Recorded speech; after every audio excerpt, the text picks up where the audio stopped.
Hey, I'm Zach. And I'm Jesse. We're going to be reviewing the Aventon Aventure.2 next on Now Let's Review.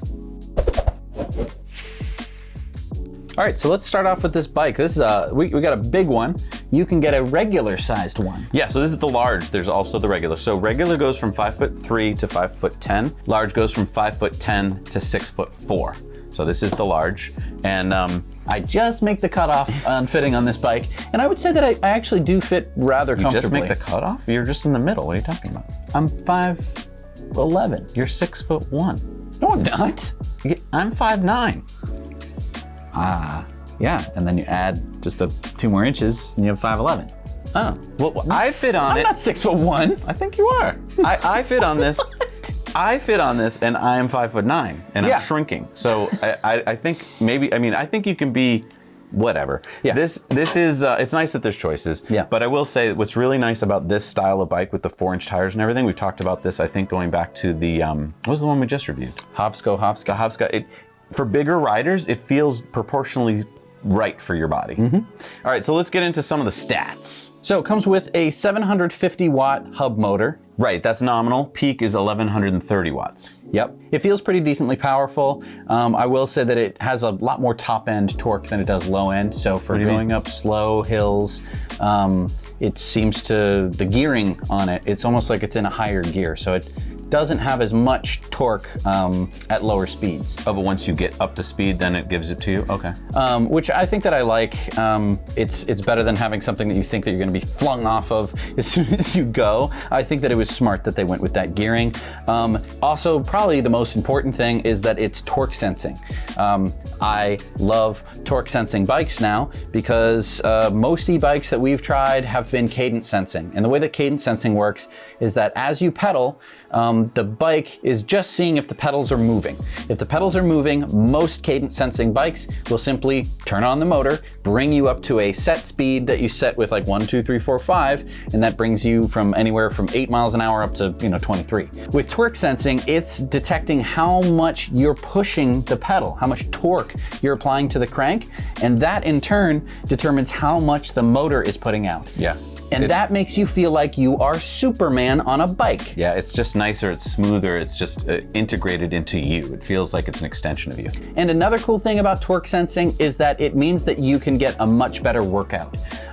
Instead of having a bunch of power levels that just determine a top speed, your power level is going to determine how much extra power it's going to give you for the amount of torque that you do. So you can set it anywhere from off, where you're pedaling the bike yourself, to a little bit, to a lot, and that's going to allow you to get the right amount of exercise for what you're trying to do right then. Let's go to the weight. It can hold 400 pounds max payload, which is really nice. I mean, so that includes the rider and whatever you put on the back. The back can hold 25 kilograms or 55 pounds, which is nice. You can put a lot on here. And I just want to get right to the chase here. I want to get right to the price. $18.99 is the price on their website right now. Obviously things change up and down a little bit here and there, but that's basically the price. And I'm really impressed that it's sub $2,000 for all the features that we're going to talk about.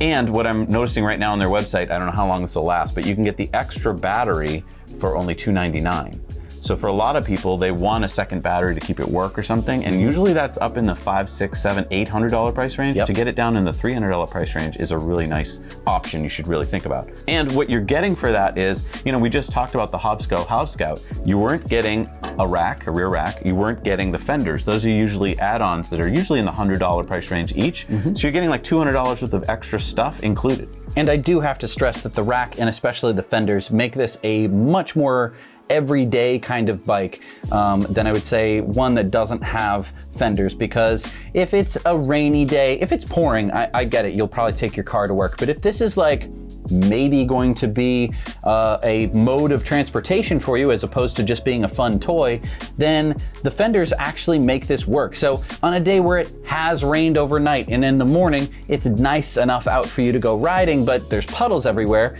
this prevents the puddles from ending up on your clothes. Let's talk about the frame. It's an aluminum frame, and again, this is nice that a lot of manufacturers are doing this now. You don't see any welds. Yeah. And I know you're probably like, I don't care, welds, not welds, I wouldn't have even noticed. But I think you do subliminally notice it. When there's no welds, you just have a nicer, more quality package. And so, yes, it's welded, but they cleaned up the weld, so it looks really smooth. I like the paint job. The paint job is really good. It's got this satin finish on it. I love the green. It blends in and kind of stands out at the same time. Really nice look to it. So you called it green, they call it camouflage. You can also get it in a slate gray. All right, so let's go to one of the things that usually annoys me on a bike, which is the seat. This seat is actually simple, but I think it's a pretty decent seat. It has enough back cushion for my butt. Look, this is a very personal choice, yeah. And you can switch these out, obviously. But this seat was nice when I was riding. What did you think? Yeah, it has a decent amount of cushion. It's not an uncomfortable bike seat. When we were testing out the Hovscout, its seat was made for like Lance Armstrong to ride, and I simply do not have the inter-thigh region that he has. It's just different, and yeah, I think that this is far more comfortable. I think that it allows you to put power in when you need to, and then it allows you to sit back, relax, and let the motor do all the work when you want to as well. I want to ask you about the battery. So it's a 720 watt-hour battery. We talked about that you could get a second extra one. How do you think they did in terms of integrating it into the frame? I think that they did a really good job. It blends into the bike frame. Obviously, you have this nice thicker tube here, and that's where they stuck it, obviously. But there's no bulging pack. It's not obvious that this thing is necessarily an e-bike. If you have an eye for it, it's pretty obvious. If you're like if you've never heard of e-bikes before, there's a good chance you might get away with saying like, oh, that was an e-bike? I had no idea. Now, there's a spot here for the key. Do you need the key to drive it, or is that just to get the battery in and out? Just to get the battery in and out. So there's no like, put the key in the ignition and turn it to start. You simply press the button on the battery itself. That kind of wakes the battery up and allows you to start the bike. You start the bike by holding the on button, and it takes just a few seconds to boot up. I think that the screen is really nice. Gives you lots of information on a screen that is just really nice to look at. And you can scroll through a couple of the different things like average speed, top speed. I even really like this. It tells you how many pounds of CO2 you've reduced by riding the bike. So I think that that's really nice. You can adjust your level of pedal assist. Overall, it's really good. Here's my favorite part.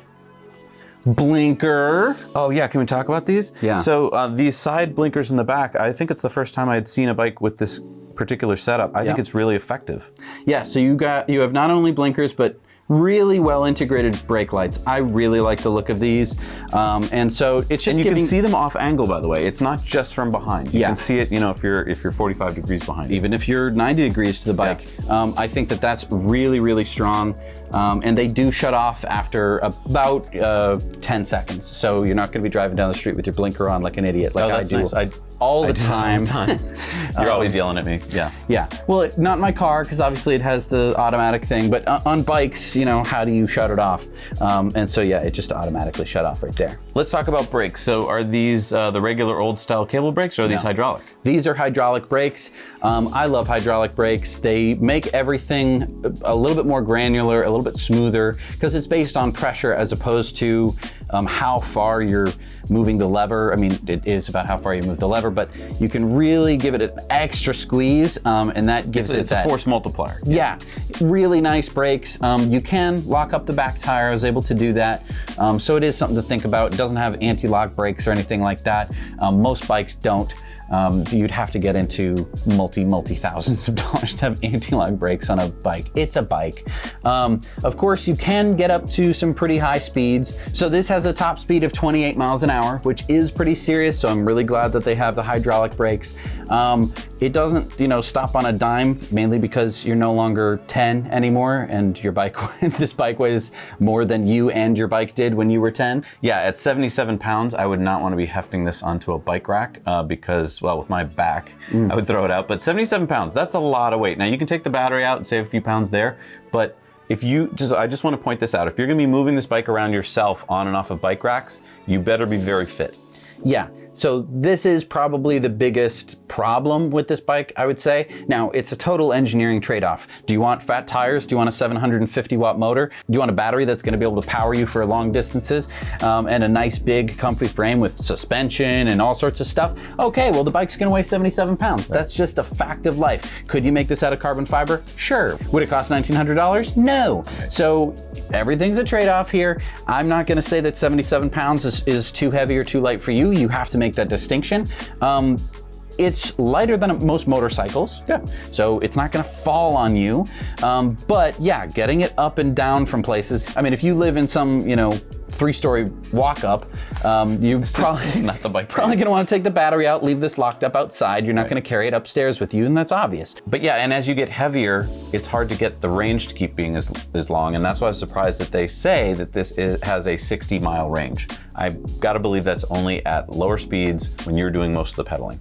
But that's still pretty amazing for a bike this size. Yeah, and I really noticed when I was pedaling that I was enjoying biking with this. I was enjoying actually pedaling, putting in power, and I felt it afterwards. I really felt it in my legs, because every 50 watts of power that you can be supplementing is a whole bunch of energy that the bike doesn't have to be doing, and that really does increase your range. So I think that if you're like, I don't want to get an e-bike because I want to be able to, get some exercise, this bike will allow you to do that. Now let's go to suspension next. So this is only front suspension. There's no rear suspension.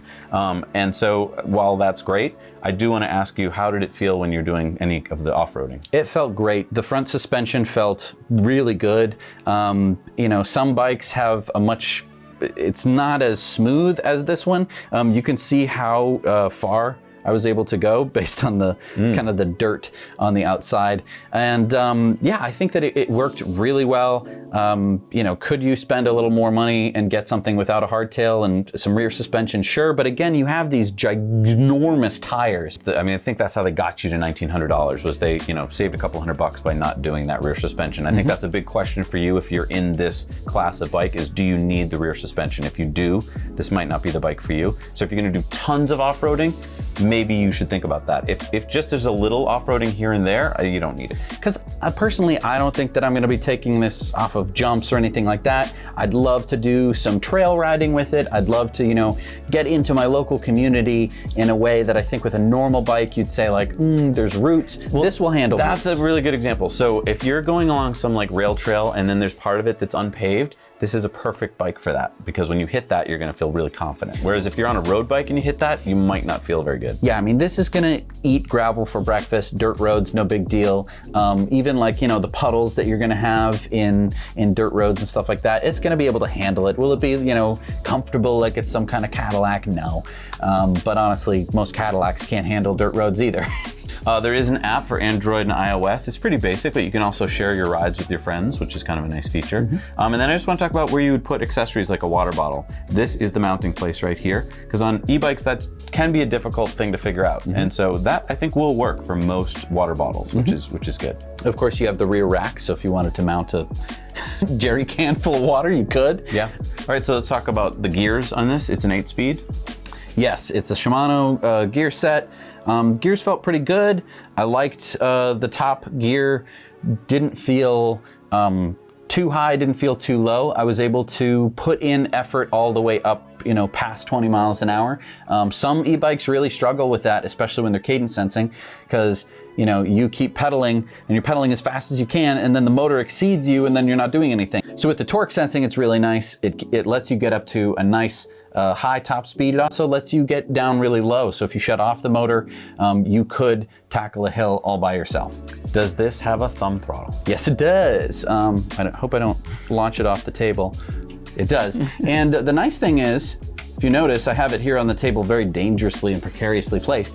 I can slam on the thumb throttle. It has a little bit of a delay on it, which some people might not like, but I think if you're going through an intersection or something at a standstill and you want to quickly gun it, that's maybe a bad thing. But I don't think it's that much of a delay. It's just a few seconds and it ramps up nice and slowly, so that way you're not like, whoa! Well, it's not a few seconds. It's a... Sorry, a few hundredths of a second, yeah. Right. How about handlebars? How did they feel to you? Handlebars felt great. Love the grips and grips. everything? The grips are actually really nice rubber grips. Yeah, I like little things like when the brand puts their brand name on the handlebars. It's not. It makes it feel like it's a custom feel as opposed to just like a off-the-shelf part. And I also like the screen integration. The screen is obviously very nice, but it also is just well attached to the bike frame itself. You have the light, which is integrated into the handlebar, or at least wrapped around. Really nice. Everything seems really nice. And yeah, the cords and everything, you know, sure you have some brake lines and stuff like that, but that's it. Can I tell you my favorite part about this bike has nothing to do with the bike? Okay. It was the packaging. Oh, wow. Yeah. I mean, I love the bike, but I had never seen a bike packed this way. It came in completely sustainable packaging. I think there's like 3 little pieces of plastic that they just couldn't avoid. like zip ties or something. Yeah. Everything else was paper-based. And so kudos to Aventon for doing that, because they really put a lot of thought into it. And it wasn't like it was crappily packed. It was well packed. It came out of the box, no problems at all, went together really easily. It was, I think, the best packaging job I've seen. And even if you don't care about, you know, microplastics and plastics in the ocean and stuff like that, I totally get it. But just being able to recycle all of it. It was all able to break down into a much more reasonable package. We have some bikes where you get so much foam. Every surface was covered with foam and tape, and you have to spend all day peeling it off, and then you're left with this giant pile of plastic crap. You stuff it in a trash bag, and it's like, great, now when am I gonna bring this out? It's some week that I'm away for a while and I don't generate that much trash. And I heard you say earlier that this could go to 28 miles an hour. It can go to 28, and that's class 3 territory, but that's if you unlock it. So if you're worried like, oh no, the cops will pull me over, you can keep it at 20 miles an hour, which is class 2. That's entirely up to you and your jurisdiction. And you can also just tell the cop that it's class 2, even if you've already unlocked it. It's an e-bike? I didn't even know that. Not saying they'll believe you, but that's what you can do. I just pedaled really fast. And here's why I like 28 miles an hour. If you're on a road and you're going 28 miles an hour, the car that's coming up behind you going 30 is going to have a long time to see you, and then is going to have a long time to not feel like they're slowing down to 15 or even 20 miles an hour to have to wait to pass you, meaning that they're going to be a little more risky when they pass. They're going to be able to follow you until they get to that nice spot and they feel more comfortable passing you. Yeah, I do want to talk about loudness. So if you're new to e-bikes, and especially fat tire bikes, the tires themselves are kind of loud. The motor itself was very quiet. But just be prepared for, if you're gonna go fat tire, which I think has a lot of advantages, you're gonna have to live with a noisy, road sound. And that's just part of it. Now, a lot of that does have to do with the knobbiness of the tires. If you're used to mountain biking on pavement, you'll know. So you could go replace the tires. You're not going to, so I don't even know why I'm telling you. Keep them knobby. It's really nice, because when you do hit that weird patch of gravel or that water, you will be so glad to have them. I gotta tell you, from a safety point of view, as an older e-biker, I like the safety of fat tires a lot. It just makes me feel like I can control pretty much any situation. And look, when you're riding along, even in places that you know well, when there's grass hitting asphalt and you're maybe having to go transition between the two, having fat tires means it's a lot less likely that you're going to lose control. Yeah, and because they're fat tire, you get way more contact patch. That does mean better braking. It also means better turning and stuff like that. I think that's another really important reason why people go fat tire. I hate to keep saying this. I feel like bike companies just keep getting better and better, but this is now, again, one of my favorite fat tire bikes. I think it's because companies really are honing in on what customers want, and they're giving it to them at a better and better price point. At a sub 2,000 bike, I can't think of anything I could ask for more. I agree. There you go. So I mean, pros and cons, I can't really think of, at this price point, really any cons at all. I think that's kind of odd for me, because normally I can point to something, but there's everything about this bike is, I thought, was more like a $3,500 bike. Right. I mean, would I love the bike to be lighter? Sure. Yeah, but like, no way you have to look at it and say, what would I take off, or what materials would I change, and how much more would that cost? Yeah. I'm so impressed that they were able to get the price point that they get. We've seen bikes that cost vastly more and have fewer features, or smaller motors, or smaller batteries. Really good value on this bike, in my opinion. Yeah. And a plug here for Lumos helmets. We love them. We wear them all the time. You can use our code down below if you want to get yourself one. And they have a whole different lineup of ones. Things that, top of the line, like this one, which, you got messaging on the back, and you can put on your handlebars turn signals so that everyone can really see you. I think that's super important. That one time where you need it, you'll be glad you had it. Also MIPS, which is inside the helmet on a lot of them. That's if you do whack your head, it's gonna keep your head from shaking and your brain from shaking. So we just love Lumos helmets. Check out our link below so that you really stand out on the road. And this is the one time you wanna stand out. And this is the one time you probably wanna spend too. Exactly. Thank you so much for joining us on Now Let's Review. If you have any bikes that you want us to review, please let us know down in the comments below. We hope you enjoyed it. Let us know if you pick up an Aventure and tell us all about your adventures. See you next time. Now Let's Review.